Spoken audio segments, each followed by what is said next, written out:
you remember when I interviewed Lin-Manuel Miranda in Brisbane? Mm-hmm. In this beautiful thing, I got backstage and I'd been given a dressing room to use, which happened to be used usually by the musical director of Hamilton. And he had left me this beautiful note to say, good luck, and we're all massive fans of yours and you're awesome, and da-da-da. Just really lovely, encouraging note. And I've left you the score of Hamilton on the piano if you want to have a look at anything before you have to go out there, da-da-da. Just so thoughtful and nice. Anyway, so I did a post about Titanic, and then Stephen Anderson commented on it, and I said, look, you were so superb, we were all raving about you afterwards. And then he replied and said, oh, actually, that's so great because my partner and I are massive fans. He's the musical director of Hamilton. And I was like, oh, he left me the most lovely note in my dressing room. It was this crazy kind of... Oh, my God. It was just It's basically lovely. an arts lovey circle jerk. It was what you're absolutely saying. 100% Do you know, I'm about to put another pair of hands in because... Just snap on the marigolds. Took me a second to process. It's all right. It's going to be less gross than you are hoping. So that interview with Lin-Manuel was filmed and aired on the ABC. I think you can still see it on iView, yes? Yes. And who was making that The for you? director was this lovely woman called Lin Ji Kong? Yeah. who was a massive Lin-Manuel Miranda fan, so she was very excited to work on it, and we both had a hoot working on it. Okay, so this is her book, which I've brought along to talk Chopsticks about. on Fork, Right? yes. I've had a look through that too, and Okay. I love it. This was not pre-orchestrated. No, this is it's just magic random. that's happened.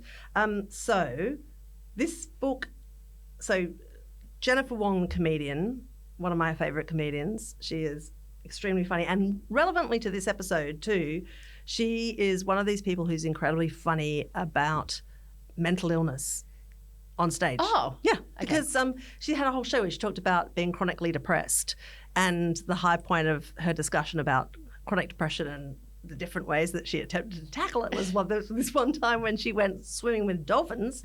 She was actually part of a clinical trial that was to establish whether swimming with dolphins would cheer up people who were chronically depressed. And the way that she taught... And did it? Well, a dolphin jumped out of the water. Oh, my God, amazing. Life is good. And then fell on her. So it was a bit like, she was a bit like... Yeah. Oh, ow. Anyway, you know how people can, really great comedians can make very funny material out of the very darkest things? Yes. Like we've got a friend, Kevin McIsaac, who's an actor, who's currently got a show called Funny Laundering, which is about exactly that, which is about, okay, my wife has stage 4 ovarian cancer and I have 2 small children and, you know, I've just been diagnosed with ADHD, which explains a lot. And I think I might just write a comedy show about all that now. See what happens. Very funny dude. But yeah, I'm a great believer in dark comedy in dark times. So Right. I'm always drawn to people who are into it. Anyway, you may remember if you listened to one of our Sydney shows a while back, we had Jennifer Wong on telling the incredible story about the time when she was 8 and she was at a family dinner, big extended family dinner at a Chinese restaurant somewhere in Western Sydney, I think it was, and there was a karaoke kind of session and she chose Careless Whisper, I think, by George Michael, not knowing as an 8-year-old that the video that they were going to play was not the sort of standard boilerplate karaoke one of a girl wandering down a beach, you know, staring pointlessly at seashells. It was, in fact, a really softcore porn video of George Michael grinding on various girls.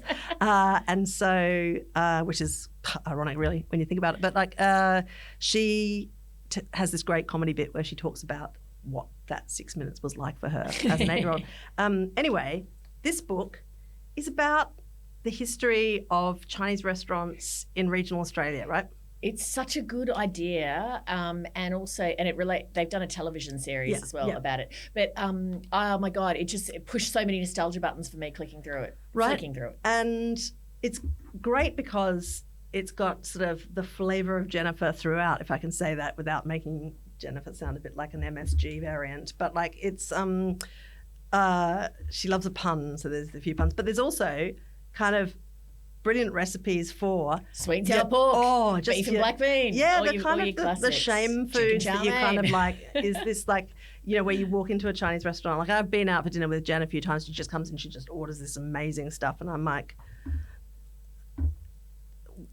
please no one in my family order lemon chicken. Please no. But also, this is a judgment-free zone, this book. And more brilliantly, it's just got the stories of all the people who have worked in country towns, you know, dishing out lemon chicken and so on. And the basis, the origin of the title was, she said that she went to university years ago in Canberra, and she and her friend Tom, who's also, you know, visually of Asian descent, sat down in their favourite Chinese restaurant wherever near the university, and the waitress came up and just handed Jen chopsticks and then just handed Tom a fork.